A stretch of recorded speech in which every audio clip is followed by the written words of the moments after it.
ESPN had an excellent article saying that some teams are good that could be great with James Harden. It's almost like the Toronto Raptors before the Kawhi Leonard trade. They tried again and again, but had maxed out the Kyle Lowry-DeMar DeRozan friendship.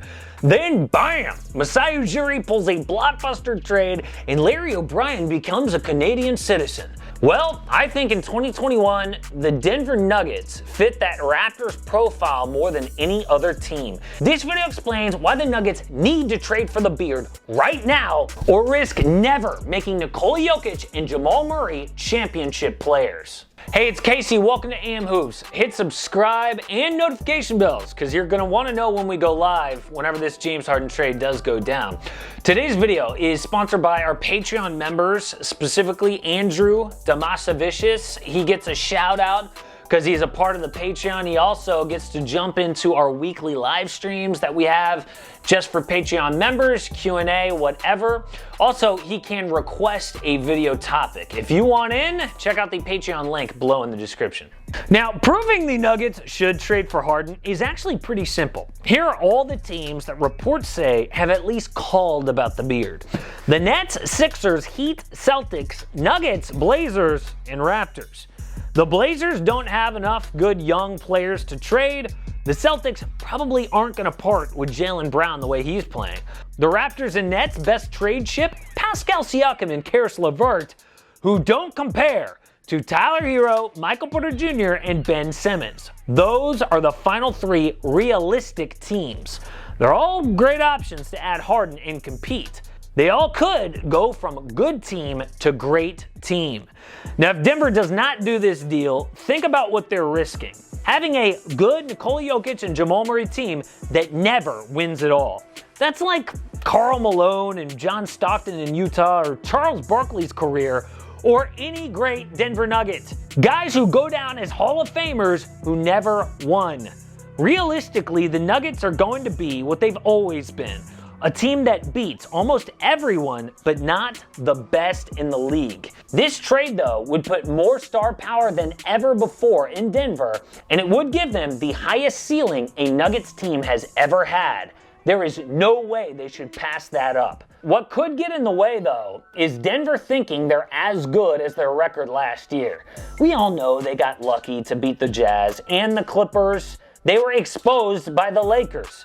Utah blew a 3-1 lead. That only happened 11 times in league history before last year, and the Nuggets did it back-to-back. Why? The bubble. A weird setting helped create a weird result. And if Denver thinks they are that good, they're going to be real disappointed. When they did play the Lakers in the conference finals, it felt a little more competitive than the Blazers against Golden State the year before. We all know how that turned out. But what the Blazers don't have is that young piece to raise Damon CJ's ceiling. And that's what the Nuggets have with Michael Porter Jr.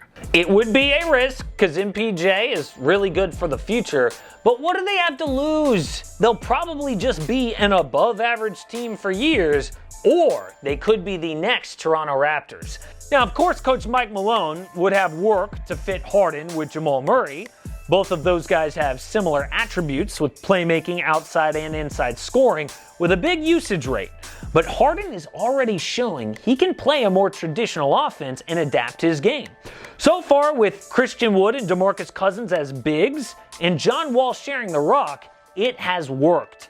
Harden is not all ISO or just micro ball like they played with Russell Westbrook. He can adapt his game. Offensive fit is not what should stand in the way here. The bigger problem is defense. The Nuggets started the season with the second worst defense in the league after losing guys like Torrey Craig and Jeremy Grant. They absolutely need an upgrade on D, but it's not like losing Michael Porter Jr. or Jamal Murray would make them worse on defense. They're as bad as Harden. But what would they have to give up in a trade for the beard? I think the realistic trade is this. The Nuggets get Harden, the Rockets get Michael Porter Jr., Gary Harris, Will Barton 3 first-round picks and 2 pick swaps. Let's be honest here, the Nuggets would rather give up Jamal Murray and keep MPJ. A big three of Harden, Porter Jr., and Jokic is a natural fit on the court. And Murray was great in the bubble, but we still don't know what he really is. This season, he has been underwhelming again. Houston, though, wants Michael Porter Jr., and the Nuggets should do that deal. Denver gives up a lot in the package that I mentioned, including their young future star, but it's not the worst they could do. They still hang on to Monte Morris, Bol, rookie RJ Hampton. But most importantly, they keep Jokic and Murray. That big three with Harden would feel good facing the Lakers or the Clippers on offense, but there is still a ton of risk. Now, I'm not going to pretend to know how they fix the defense. There's also Harden's locker room fit, his losses in the playoffs, the fact that he doesn't work well with stars and probably wouldn't re-sign if they do lose. Those are all huge risks, but they should still make this deal. The reason they should take the gamble is they don't have any better options. You get as many stars as you can in this league and figure it out later. Stars are what win in the playoffs, not really good players, not depth. Denver isn't a place that gets stars in free agency like LA, Miami, or New York. They get them in the draft or in trades, and guys like Harden almost never come around. If they can get him, they have to get him because it's a once-in-a-lifetime move. Even with all that risk we just laid out, I would argue actually there was even more risk for Toronto when they got Kawhi Leonard. Everyone knew that Kawhi wanted to go to LA and he would be a free agent after one season. He was coming off a career-threatening injury, but it worked. Denver should look at that example. I mean, if you're not going for a championship, what are you doing? That's the reason teams compete in this league, and they would be in a better place to win this year with Harden. Their biggest competition in the West are the Lakers and Clippers, and if they got to the finals, the Nets, Heat, and Bucks. Could they beat all those teams? Well, it's not guaranteed, but the point is they've got a better chance. Right now, they're no better than the Carmelo Anthony years. Above average, but they couldn't beat the Lakers, and that's exactly where they're at right now. I know some fans will still want to keep MPJ because he's the future. The future actually doesn't exist in the NBA. It's a lie. Look at champions every year. It's normally a team that added a superstar. The exceptions are the 2015 Warriors and the 2011 Mavericks. That means the NBA changes quick.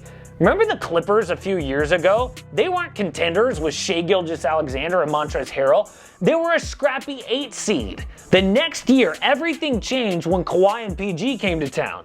Planning for the future is foolish when things change so quick in this league. Bottom line is pairing one of the most prolific passers with an all-world scorer like James Harden gives the Nuggets their best chance at a chip, even if it is a flawed chance. Yes, both guys can be soft at the end of big games. They both have holes on defense. But AD isn't an option here. Neither is Kawhi. The only imperfect option here is James Harden. And I think if they don't do this deal, the Nikola Jokic Nuggets will go down as just another good team with 0 championships. Support AM Hoops and click subscribe. Don't miss a daily NBA video.